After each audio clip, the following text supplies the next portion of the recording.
అయ్య బాబోయ్! ఏం ఎండలో కదండీ! ఇప్పుడే ఇలా ఉందంటే ఇంకా ఏప్రిల్, మేలో ఎలా ఉంటుందో. ఇలాంటి ఎండల్లో మీ బాడీని ఇన్స్టెంట్‌గా కూల్ చేసే ఒక జ్యూస్ నేను ఇవాళ మీకు చూపించబోతున్నాను. ఇవి కటేర గోధుమ అంటారండి. ఇవి మీకు చిల్లర కొట్టులో ఈజీగా దొరుకుతాయి. ఇది బాడీ హీట్ బాగా రెడ్యూస్ చేస్తుంది.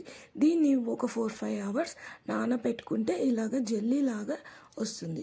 ఇది మనం జ్యూస్లో యాడ్ చేసుకుంటాం. దీనివల్ల బాడీ చాలా కూల్ అవుతుంది, రీహైడ్రేట్ కూడా అవుతుంది. సో ముందుగా ఒక గ్లాస్లో ఆ కటేర గోధుమ వేసి నానబెట్టిన సబ్జా గింజలు కూడా వేసుకుని కొంచెం నిమ్మకాయ పిండుకోవాలి. ఇందులో షుగర్ మీరు కావాలంటే యాడ్ చేసుకోవచ్చు. నేను యాడ్ చేయలేదన్నమాట. ఇందులో ఐస్ క్యూబ్స్ వేసాను. మీకు కావాలంటే వేసుకోండి, లేదా వద్దు అంటే అవాయిడ్ చేసుకోవచ్చు.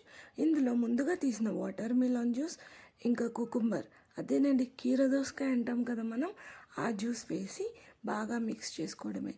అంతే, ఎంతో ఉపయోగకరమైన మంచి బాడీని కూల్ చేసే జ్యూస్ రెడీ అయిపోయింది. ఎంజాయ్.